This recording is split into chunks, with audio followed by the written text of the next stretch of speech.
vouloir devenir un géant sur le plan spirituel, c'est simplement faire un travail de croissance progressive sans s'arrêter jusqu'à atteindre ce qu'on appelle la stature parfaite du Christ.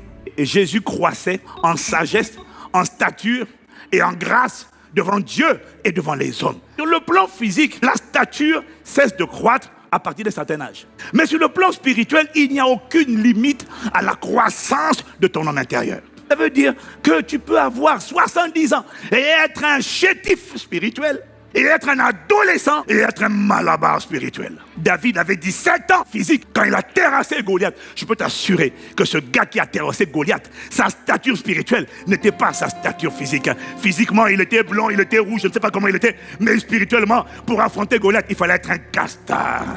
La stature que tu as, c'est ça qui va déterminer ta capacité à affronter les tourbillons et les tempêtes de la vie. Quand les épreuves arrivent à démolir ta foi, arrivent à te faire perdre la joie du Seigneur, arrivent à t'empêcher de ne plus prier, de ne plus marcher avec Dieu, tu révèles que spirituellement, tu as la stature d'un bébé. Parce que quand tu as atteint la stature de l'âge adulte, la conformité à Christ, il n'y a plus rien qui t'ébranle. Pourquoi? Parce qu'il n'y a rien qui a ébranlé Christ. Anne, elle avait 84 ans. Elle attendait la consolation d'Israël. La Bible dit à propos de Anne, elle s'était mariée, elle avait vécu 7 ans avec son mari. Et le mari est parti trop tôt. Ça veut dire que plus de 50, 60, 70 ans peut-être de sa vie, je ne sais pas combien de temps, elle est restée seule. Et la Bible dit qu'elle servait le Seigneur nuit et jour dans le jeûne. Et quand je lis ça, je dis, elle est veuve très tôt. Regardez-moi cette femme. Elle sert Dieu nuit et jour dans le jeûne. Elle n'est pas dégoûtée de Dieu. Elle ne dit pas, Seigneur, tu m'as déçu. 1, mon mari est mort trop tôt. 2, je ne me remarie pas. La plupart des femmes et des hommes de mon époque, après une telle tragédie, tu ne sers pas Dieu nuit et jour dans le jeûne et la prière parce que Dieu t'a découragé. Tu as vu l'amertume chez Anne? Aucune amertume. Elle sert Dieu nuit et jour. Jusqu'à 84 ans. Il y a 84 ans, elle voit le Messie arriver. Elle dit, Seigneur, merci, maintenant tu me laisses aller en paix parce que j'ai vu la consolation d'Israël. Ça, c'était des gens qui avaient une stature spirituelle, un attachement à Dieu, qui ne dépendaient plus des choses de ce monde et ils ne jugeaient plus Dieu en fonction de ce qui leur arrivait. C'est le système de pensée des gens matures, des gens qui ont atteint l'âge spirituel adulte, la stature parfaite de Christ. Et quand Christ est pleinement formé en eux, il n'y a rien. Parce que ce ne sont plus eux qui vivent, c'est le Christ qui vit en eux. Et le Christ n'est ébranlé par rien. Parce que le Christ sait qu'il est de passage. Cette vie sur terre, c'est un pèlerinage. L'être humain, c'est un esprit éternel, parce qu'il a la même nature que Dieu. Comme Dieu ne meurt pas, l'esprit ne meurt pas. Qui a quitté l'éternité, qui est rentré dans le temps, il accomplit dans quelques années une mission. Après, il quitte le temps, le corps repart à la poussière, l'esprit retourne dans l'éternité. Il vient sur la terre pour un laps de temps bref. Le maximum, c'est quoi? 100 ans? Mais dis-moi, divise 100 ans fois 365 jours et divise ça maintenant par l'infini. Ça donne quoi? 0.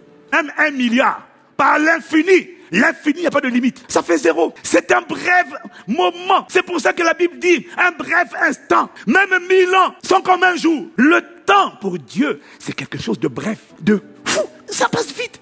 Et cet homme-là, cet esprit, arrive dans un corps. Pourquoi? Parce qu'il a été créé esprit. Il doit s'incarner. Parce qu'il doit décider la suite de son éternité. Alors il vient sur la terre. Il vit une vie censée accomplir un but. Et le reste de son éternité va dépendre de ce qu'il va faire sur la terre. C'est ça l'être humain. Cette vie sur la terre, elle est brève.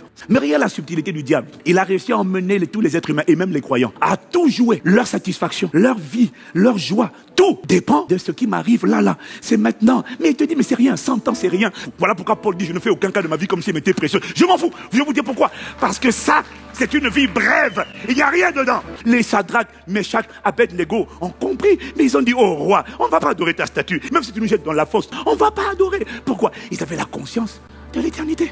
Et l'éternité, c'est mon espérance. C'est un règne. Si nous souffrons avec lui, nous régnerons avec lui, dit Paul. Si nous le renions, il nous reniera. Mais voilà pourquoi Paul dit, en tout temps, moi j'ai appris à être dans la joie. Il n'y a rien qui va voler ma joie. En tout cas, moi j'ai décidé, depuis que Dieu m'a parlé, j'ai dit, Seigneur, il n'y a rien qui va voler ma joie. C'est pas un combat, une épreuve, une maladie. Il n'y a rien qui va voler ma joie. Ah non. Oh non, moi je ne prie plus Dieu. Dieu, tu m'as déçu. Donc moi je ne te prie plus. Mais tu es en train de rejeter Dieu. Du coup, ton éternité, Dieu n'aura pas d'autre choix que de t'envoyer dans l'endroit de ceux qui ont rejeté Dieu, dans les temps de souffle et de feu. Cette vie sur terre, c'est un pèlerinage, c'est un passage. Au jeu de l'éternité, c'est juste une fraction de seconde sur laquelle tu mises tout. Et tu oublies qu'il y a beaucoup plus que ça. Tu dois atteindre la dimension où quel que soit ce qui arrive, je ne maudirai pas Dieu. Que Dieu t'emmène à la stature des adultes. Parce que je dis, tu arrêtes de te plaindre, tu arrêtes de pleurnicher, de dire, ah non, en fait, le frère, c'est la faiblesse. On s'est vu ici, nous vîmes, il m'a vu. Arrête ça. Elle a conscience de l'éternité. Arrête ça.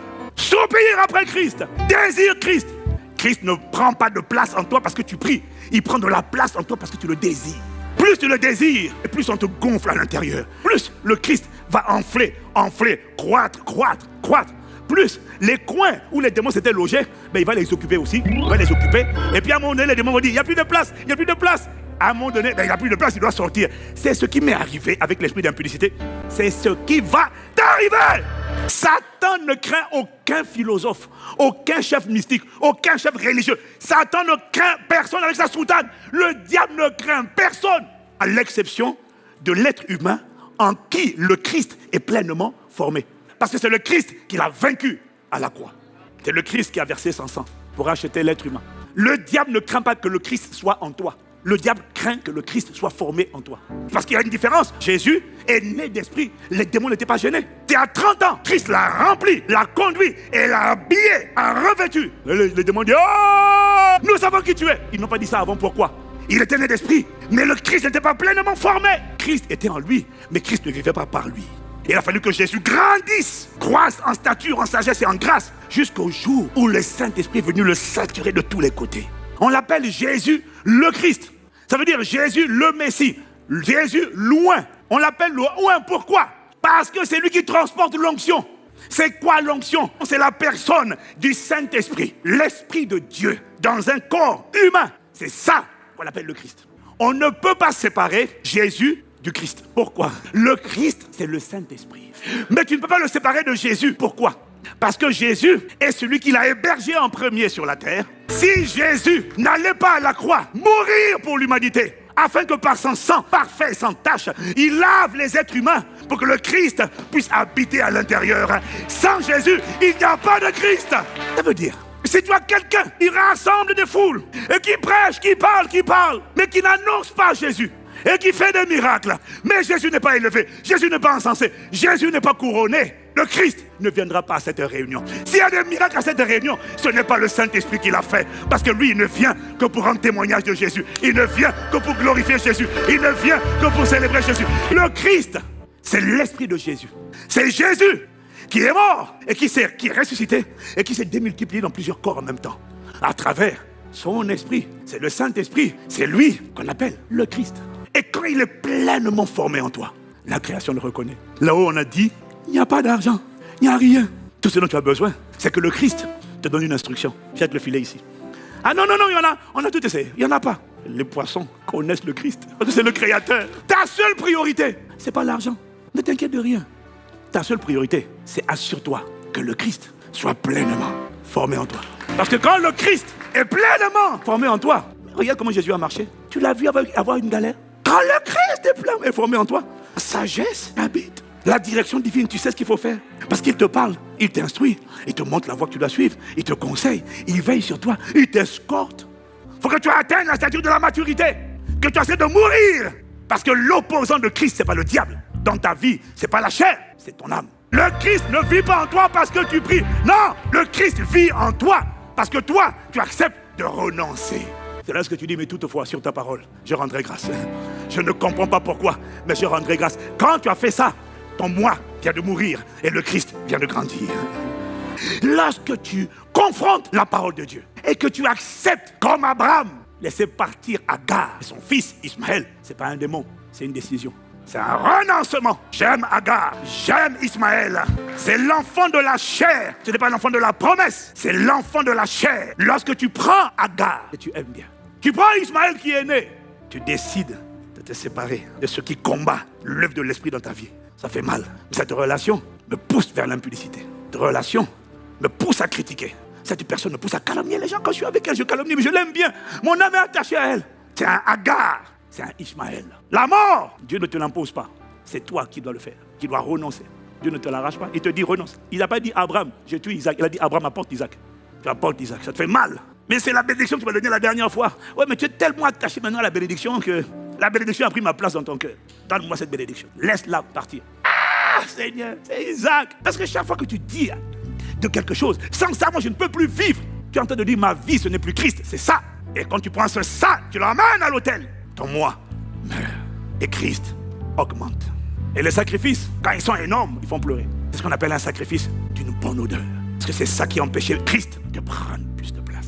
Plus tu marches dans cette dimension d'obéissance, la même voix qui ne produisait pas de résultats, soudainement, quand tu parles, les choses arrivent. Entre hier et aujourd'hui, sans faire d'effort, dès que tu commences, une présence remplit la salle, remplit l'atmosphère. Sans faire d'effort, les gens commencent à sentir, quelque chose se passe. Qu'est-ce qui s'est passé? Le Christ a juste pris plus de place. Ta première requête, c'est que le Christ vive pleinement. Quand tu lui dis ça, il va t'envoyer des circonstances où tu vas devoir faire un choix. Est-ce que tu gardes ton moi ou est-ce que tu renonces à ton moi et tu le laisses lui croître? Il ne croit pas tant que tu ne diminues pas. Christ, c'est le secret